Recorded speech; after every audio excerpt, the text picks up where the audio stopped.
నీట్గా pen paper తీసుకొని నీట్గా క్రిస్టల్ క్లియర్గా ఆమెకు ఎక్స్ప్లెయిన్ చేసిన నేను ఎమ్మెల్సీ ఎన్నికల్లో ఏ రకంగా ఈ కోడ్ సిస్టమ్ వలన మోసం జరిగే అవకాశం ఉందనేది ఎక్స్ప్లెయిన్ చేసిన. తర్వాత దీనికి రెమెడీ ఏంది అని అడిగినాం అని ఆమె నన్ను అడిగింది. రెమెడీ ఏంటంటే కౌంటింగ్ హాల్లోకి పెన్ను పేపర్ అలౌ చేయొద్దని చెప్పినాను. నేను అదే రెమెడీ ఆమెకి ఇచ్చిన. ఆమె తర్వాత కలెక్టర్తో మాట్లాడింది, కానీ హ్యాండ్బుక్లో ఆ రకంగా ఎక్కడ రూల్ లేదని చెప్పి she was not able to do anything. ఈ కోడ్కి సంబంధించి హ్యాండ్బుక్లో ఎక్కడ ఎలక్షన్ ఇచ్చిన హ్యాండ్బుక్ మాన్యువల్లో ఎక్కడ ఈ రకంగా లేదు కాబట్టి ఆమె ఏం చేయలేకపోయింది. బట్ అయితే కోడ్ ప్రవేశపెట్టినారు, ప్రత్యేక విమానాలు పెట్టినారు, ఒక్కొక్క ఓటర్కు 20-30 లక్షలు డబ్బులు ఇచ్చినారు. డబ్బులు ఇచ్చి కోడ్ కూడా ఇచ్చారు. ఈ కోడ్ కౌంటింగ్ రోజు మాకన రిఫ్లెక్ట్ కాకపోతే నువ్వు డబ్బులు వెనక్కి కట్టాలా, నీ మీద కేసులు పెడతాము. ఇది చంద్రబాబు నాయుడు, ఆదినారాయణ రెడ్డి, రమేష్, రవి వీళ్ళందరూ కలిసి చేసిన ఎలక్షన్. ఈ ఎలక్షన్లో వివేకానంద రెడ్డి గారి మీద కుట్రపూరితంగా, మోసపూరితంగా, అన్యాయంగా, అక్రమంగా, ధనబలంతో గెలిచిన రవి ఈరోజు మంచోడు, ఆదినారాయణ రెడ్డి మంచోడు, మీకోసం పనిచేసిన మేమంతా చెడ్డోళ్ళు, బ్యాక్ స్టాబర్స్. ఎంత ఘోరం అండి!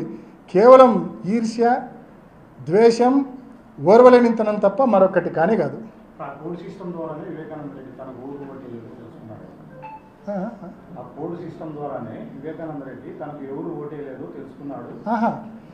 సిస్టమ్ ప్రవేశపెట్టింది వివేకానంద రెడ్డి గారు కాదు, టీడీపీ వాళ్ళు. టీడీపీ వాళ్ళు కోడ్ సిస్టమ్ అసలు మా పార్టీలో ఎవరికి కోడ్ సిస్టమ్ అనేది ఎలా పనిచేస్తారనేది కూడా అవగాహన లేదు. కేవలం పోలింగ్ రోజు ఇది బయటకు వచ్చింది, కొంతమంది ఓటర్స్ ద్వారా బయటకు వచ్చింది. ఈ రకంగా మమ్మల్ని సీక్వెన్స్ రాయమన్నారని చెప్పి రవి పేరు పక్కన 1 రాయమన్నారంట, మిగతా పేర్ల పక్కన వివిధ నెంబర్లు రాయమని చెప్పారంట. అది వాళ్ళ క్యాంపులో ఎక్కడైతే రాజమండ్రిలో, పాండిచేరిలో క్యాంపులో ఉన్నారో వాళ్ళకి ఇచ్చి 4-5 సార్లు మాక్ పోలింగ్ చేయించారంట. చేయించి ఆ సీక్వెన్స్ కన కౌంటింగ్ రోజు కన రాకపోతే దాదాపు 8-9 మంది క్యాండిడేట్లు ఉన్నారు నాకు గుర్తున్నంతవరకు. సో ఆ సీక్వెన్స్ అంటే నీకు ఆ రవి పేరు పక్కన మాత్రమే 1 ఉండాలా, మిగతా పేర్ల పక్కన ఆ సీక్వెన్స్ కన్నా వాళ్ళు ఒక ఆర్డర్ ఇచ్చింటారు కదా, 1 2 3 4 5 అనో, లేకుంటే 5 4 2 2 1 అనో, డిఫరెంట్ పర్మిటేషన్స్ ఇచ్చింటారు. అది కన్నా రిసింబుల్ కాకపోతే ఆ కోడ్ ఎవరికైతే అసైన్ చేసి ఉంటాడో ఆ ఓటర్ను వేధిస్తాం, డబ్బులు వెనక్కి రాబడతాం అనేది వీళ్ళు చేసిన ఎలక్షన్. ఈ ఎలక్షన్ కారణంగా వివేకానంద రెడ్డి గారు ఓడిపోయినారు తప్ప ఈ రకంగా ధనబలంతో కోడ్ వలన, లేకుంటే వీళ్ళు అంటే మీరు కన్నా మా కోట వేయకపోతే తప్పుడు కేసులు పెడతామను ఈ రకంగా కాకపోతే ఎవరు బ్యాక్ స్టాప్ చేసింది కాదు. అది స్పష్టంగా అంటే చెప్పా కదా ఇందాక, success has many fathers and failure is a orphan. ఎవడో మీద నింద చేయాలా, అవినాష్ కన్వీనియంట్ గా ఉన్నాడు వాడి మీద వేసేసి. పైగా నిన్న అవినాష్ రెడ్డి గారు ఈరోజు అవినాష్ రెడ్డి గారు ఈరోజు ఒక మెసేజ్ లో చూశాను నేను, నన్ను అంటున్నారు కదా, బురద చల్లుతున్నారు కదా, వాళ్ళ విజ్ఞతకే వదిలేస్తానని పెద్ద మనిషి తరహాలో మాట్లాడుతున్నాడే. మీరా పెద్ద మనుషులు అసలు వాళ్ళ విజ్ఞతకే వదిలేస్తానని మా గురించి మాట్లాడుతున్నారే, ఎందుకు మాట్లాడుతున్నారు అవినాష్ రెడ్డి గారు అని అడుగుతున్నాం.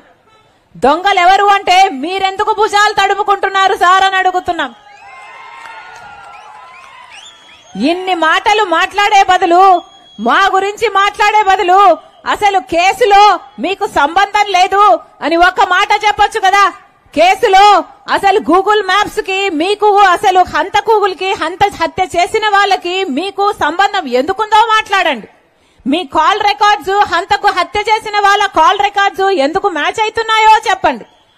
మీరు సిబిఐ ఎంక్వైరీ కావాలని జగన్మోహన్ రెడ్డి గారు సాక్షాత్తు ముఖ్యమంత్రి కాకముందు అడిగిన వాడు, ఆ తర్వాత సిబిఐ ఎంక్వైరీ ఎందుకు వస్తుంటున్నారో చెప్పండి. అసలు మీకు దాచిపెట్టడానికి ఏమి లేకపోతే, భయపడడానికి ఏమి లేకపోతే సిబిఐ ఎంక్వైరీ ఎందుకు వస్తుంటున్నారో చెప్పండి. ఆఖరికి పెద్ద మనిషి వివేకానంద రెడ్డి గొడ్డలి వేట్లకు బలయ్యి ఇల్లంతా రక్తం అయిపోయి రక్తం ఏరులై పారితే ఆ ఇంట్లో సాక్షి ఛానల్లో హార్ట్ అటాక్ అని చెప్పారే, ఎందుకు చెప్పారో మాట్లాడండి. ఇవన్నీ మాట్లాడకుండా దొంగలు భుజాలు తడుముకున్నట్టు మా విజ్ఞతకే వదిలేస్తున్నారట. ఎంత త్యాగమూర్తి, ఏమనాలే ఇట్లాంటి వాళ్ళు. వీళ్ళంతా ఈరోజు నాయకులయ్యారు. ఒకరోజు ఇదే అవినాష్ రెడ్డి గారిని జగన్మోహన్ రెడ్డి గారు 5 సంవత్సరాల క్రితము ఎంపీగా పోటీ చేద్దాము అంటే ఆఖరికి నేను, వివేకానంద రెడ్డి నన్ను నిలబడాలని ఎంత చెప్పినా కూడా ఏం పర్వాలేదు, అవినాష్ రెడ్డి చిన్నవాడు, ఉత్సాహవంతుడు, మంచివాడు అనుకొని నాకేం అభ్యంతరం లేదు, అవినాష్ రెడ్డి గారిని నిలబెట్టండి అని ఆ రోజు చెప్పిన దాన్ని నేను. ఆ రోజు ఈ సీటే గనక నాకు కావాలి అని నేను మొండు పట్టుంటే ఆఖరికి ఆ సీటు నాదే కైవసం చేసుకునేదాన్ని. కానీ 3000 కిలోమీటర్లకు పైగా పాదయాత్ర చేసిన దాన్ని నేను జగన్మోహన్ రెడ్డి గారి కోసం ఒక్క రోజు కూడా ఈ పదవి నాకు కావాలి అని గాని, ఈ పోస్టు నాకు కావాలి అని గాని ఒక్కసారి కూడా నోరు తెరిచి అడిగింది కాదు రాజశేఖర రెడ్డి బిడ్డ. ఈ రోజు ఎన్ని మాటలు అంటున్నారు. సోషల్ మీడియాని మీరు వేదిక చేసుకొని ఎంతగా అవమానిస్తున్నారు. ఆడబిడ్డలు అన్న కనికరం లేకుండా ఒకవైపు సునీతమ్మని, ఒకవైపును నన్ని తిట్టరాని తిట్లు, అనరాని మాటలు ఎన్ని రకాలుగా వీలైతే అన్ని రకాలుగా అవమానిస్తారు. ఆఖరికి నేను వైఎస్ షర్మిలారెడ్డినే కాదంట. ఆఖరికి అసలు నేను రాజశేఖర రెడ్డి గారికి పుట్టలేదట.